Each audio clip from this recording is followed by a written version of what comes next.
heroic. Couple of bullets through the smoke don't connect, and now Vice, he was the initial B player. He's being Molotov'd, he's being flashed, and he's being fragged. Device has no fear and nearly no bullets. Still gets the frag as Rushes on the retake. Catches Zipnix, that's banana control back for the CTs. They start their advance. Dupree, he does have one very low. A bullet would do it, but backs away. They have the numbers, and I mean, that's...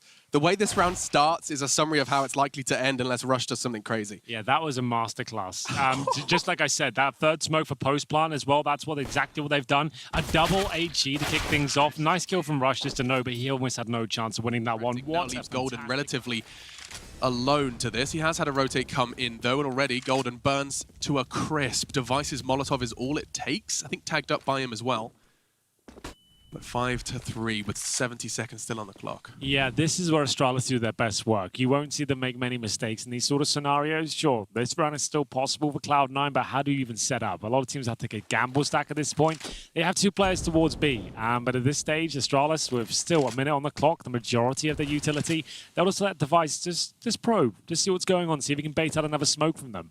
On that side of the map, they have Automatic and Rush. Those guys have just 2 flashes between them and an HE. They have no smokes, they have no incendiary. That nade has to do a load of damage, which it does. They needed that. That helps things out somewhat, but it's still a 5 versus 3 here. Rush has to be more than one. It's not even that. Magis catches him. No headshot necessary. Now they start to cross. Automatic spray through the smoke is not enough either. Cajun, the first frag of the round for C9. There is a degree of a rotate. He's still on A. They're divided. They're hunting down Dupree, but the bomb goes down elsewhere, and now this is at the end of the round. Automatic, he was looking to try and support his teammate in saving him, but now Dupree, he's behind enemy lines, and he's got himself 2. Another clean round from Astralis. They golden opportunity, we'll find out. Starting to encroach on the site. The issue is, as soon as you get one, you've got a good idea of where the second is. He's boosted, they say. Eyes on new box. Vice goes down with just 1. They've got 1 to show for that investment. The bomb site completely taken over by Astralis. A scary retake. Automatic, though, there is no smoke. This is where the AWP could strike. He has an angle. Can't connect it. And that's Device making this round look almost said and done. Rush so low from the earliest exchange, and he's the last man left. Yeah, such an unfortunate round. He worked hard to get that first kill on Dupree as well. Anyone who's been watching Astralis for the last few years know that Dupree's just the attention is taken away from Vice if they do come in that position. Which it will do. Let's see how it works out for them. Oh, he's left them, though. That's a one-and-done position. Not even that. Not even one. So if you're going to set him up like that, you do need to bait him in the best you can. So Golden now, he'll be left alone, but he does have the incendiary. Round not done just yet. Still a 4-4 of HP in the favor of Cloud9. Golden finally finding some frags. He needed to get away. He needed to get another. He's done it. Can't find the third, but Zipnix is there. And so is the bomb. 1 versus 3. It is where he does his very best work. He's going to get caught off by the timing, though. 1 coming from behind. Coffins, banana. 2-1 split. If he finds this 1v1, he can't. Cajun's too quick, finds the head, and we have ourselves the all guns blazing out of the gates. But perhaps Astralis will end up on A this time. Perhaps that's enough. Dupree, boiler, frag. A familiar combination. Absolutely. Automatic, I think he was trying to dodge a flashbang at that point, but not dodging bullets. Device will be taken down towards the apartments, but it's such a brawl here on the A side. Back and forth we go. Dupree will take the advantage. Cajun B alone towards the apartments. Golden will rotate in. They've made a bit of a gamble here and left B bomb site completely open. Cajun B, he can hear the steps. Dupree had a knife in his hands, and it's taken from him. Now all on to Cajun. Former teammate. I'd almost slipped my mind completely. Exactly. My goodness. Oh, he did a 1v1. That's the bomb. 44 seconds. A 1v1 versus Zipnix. Here we go. Massive advantage for Cajun B. I can't stress that enough. He has the bomb. He has no information. Zipnix, that is, as to where he's heading. But of course, he walks into his crosshair. The clutch minister. Indeed. And there is a rifle at the top there. It's Device battling them at the very top. But his Rush, he's got the 5-7. He's looking away for now. He's good for a couple of kills, it seems. Make it 3. This is massive from Rush. He's given them a lifeline in this round. It's a 2 versus 1. Magisk, the one to step out this time. He has got the bomb. Makes his way towards A. Clean plant coming through. So it's Golden and Vice. The AK picked up by Magisk. He is low, though.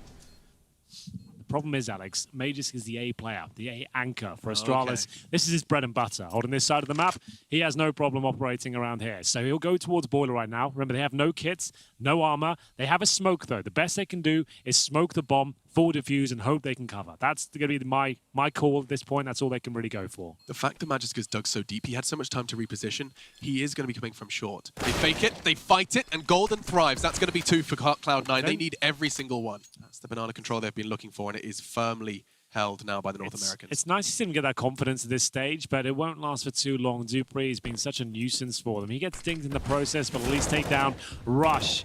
It's such an aggressive game from both sides. Automatic knows he has to push through a smoke to try and get a kill in their favor. Successfully does so. Cajunbee's pushing apartments here. There's a low HP player waiting for him. I feel like he's about to go down.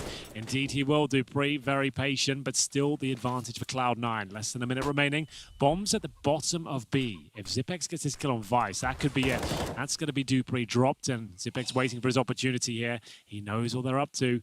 If he gets this kill, it's done. But yeah, Vice, I think, spotted him. He gets the hell out of there. He doesn't want to be anything to do with that duel. If Vice was just 5% more aggressive on that rotate, because he was thinking about it, he was trying to check it to back up for that last. There's a line of sight straight to Xyp9x getting a plant in a 1v2 with time to reposition. Now it does feel like it's all said and done. He's got players pushing from behind, locked out with a smoke in front. Bullets connecting and dies with a knife in his hand. A third for Cloud9, a necessity. And they might have automatic, and he knows he has to play heads-up Counter-Strike here. He can't just sit back on the bomb site. He needs intel. He needs a frag, ideally. He gets it. Does he want to fade away? He does. I like this from automatic. He stays for now. The bomb's down. He's actually done a really strong job. Glaive on the other side, though, outstays his welcome. I think he just assumed it was clear. I like the idea of getting one kill and falling back, funneling them towards a two-man play towards A. That would have been great. But I guess he didn't feel like he had enough intel to really justify that. You painted the picture perfectly, though, because now you could understand Automatic's decision-making. He immediately wanted to give them the absolute call, saying, yes, boys, you know, fortify A, they're on the way. Glaive, he just realized he had so much time to play with, he could linger. And, well, that linger gets him a frag. 8-4 is the score. Looking for the 9th now. Astralis, they've got themselves the bomb down with a man advantage. Have no more utility now, Alex. Rush and Cajunbee certainly capable of winning the round, but Rush will have to step up. He's had some big moments so far. This one will have to be absolutely massive.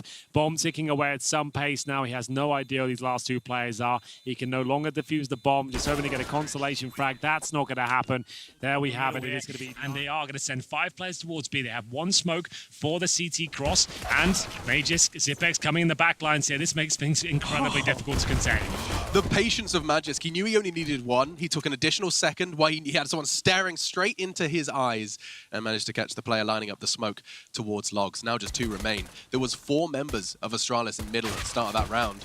It gives you a whole lot of power in dupreeh. Well, he's oozing power right now. 2 very quick. Dynamic, you can be assertive, you can be aggressive, you can do all of it. As look at the damage that's being done, but there's a bit more. That's more like it from Vice. He gets right up towards the top of that half wall. Double kill for him. And Astralis are known for this. They should be saving at this stage. They don't necessarily need to go for this round at all. May just at least rotate over and see what's available to them. That might change their mind. It's Cajunbee trying to lurk out of the apartment. So, oh, if he was to pull the trigger. 3 on the site already. Bomb's gonna actually, that's gonna tag Automatic down again. Magisk finishes it off. That's Golden down. Now 3v3. Vice and Automatic, they're low as well. They could go for this. You said, yeah, typically Astralis would choose to save, and they are all still gathering around the A site. Now they've taken Rush down from behind enemy lines. There are kits present. I say that with a pinch of salt. No kit available. And I guess this is just a contained procedure. They're gonna concede the round and just try and make it as costly for the North Americans as possible. We'll see. They are both locked in towards Emo here. It's a bit of a classic setup, but you're right. At least everyone will be going down in the blast at this point. It's Mages taking one down, but they haven't suspected Automatic there as well. So you're right. They get all the kills there, and I feel like 2 players should survive. Actually, all 3 of them. So that's not only has the P250, but that sort of position, I'd say it's good for 1 frag. Nice bait work from dupreeh. Is it enough, though? We'll see. Xyp9x needs to find now 2 kills to stand a chance of winning the round, and surely they're going to check it. First is his. You're not going to find many with the P250, but he's done well to get 1.5. Yeah.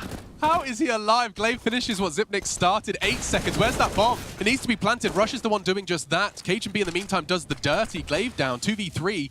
It actually kind of favors Cloud9 at this point. Rush is going to get himself into a prime position to catch more than 1. And that's the start. Device gone. 2v2 now. They're still locked out on construction. The smoke's still there. Magisk could go for a risky walk through it. Cajun's there holding the support. Start to regroup. They haven't got the weapons for this fight. They shouldn't have the weapons for this fight, as I hear a dink and rushes down to 3. And, well, Xyp9x finishes it. Now close quarters to Mag 7. He flies around the corner. Not far off, but Cloud9 gets 7. Teammates. Or where did that bullet come from? Spot of damage doesn't distract him, though, as much as it did me. And Rush does get the trade. That's a big start. Automatic, he's present as well with the bomb. Now you got Magisk, who is one of, or I would say, the best pit player in the game right now. This is the final boss of the A-bomb, so you got to try and get him out of position. Everyone knows where he plays, but it doesn't seem to matter. His org work is absolutely stellar. He's done enough there just to take the and dupreeh both holding the pit once again. This is the primo headshot angle from dupreeh being held. He's going to have to adapt. He wants to play the time now. He realizes 15 seconds. Survival is all that matters. He's being pushed, though. Cajun being a hero once again. Double kills. The bomb will go down in time. And the two CTs, they're scarping. $600 per player. They've got the org, the CZs. They want that first kill. Xyp9x and Magisk pushing through. And it's going to be a double kill in their favor. One goes against them. And it's dupreeh looking to close this out right here, right now. 3 versus 2. Rush and Cajun B to hold on. Magisk did not let go of W, just charging, wanted his one and got it. Caught off guard from a very speedy Dane. Now Rush and Cajun to keep Cloud9's hopes of this best of 1 win. Oh, if Device just gets 1 kill here, all bets are off, round's over. But they've got the bomb down and now they'll be aware of that prospect. A trifecta of threat, though. Looking to retake this one. A nice little Molotov will keep Device locked in towards balcony. Cajun B's hungry for info. He wants to just paint a little bit of a picture of where they're coming from. Now Device shows. That's info. 1 of 3 has been called, and now you do see the swing. Glaive trying to get the CZ frag. It's going to be all onto Cajun. He's got to do more. It's not enough. Device. Patience prevails.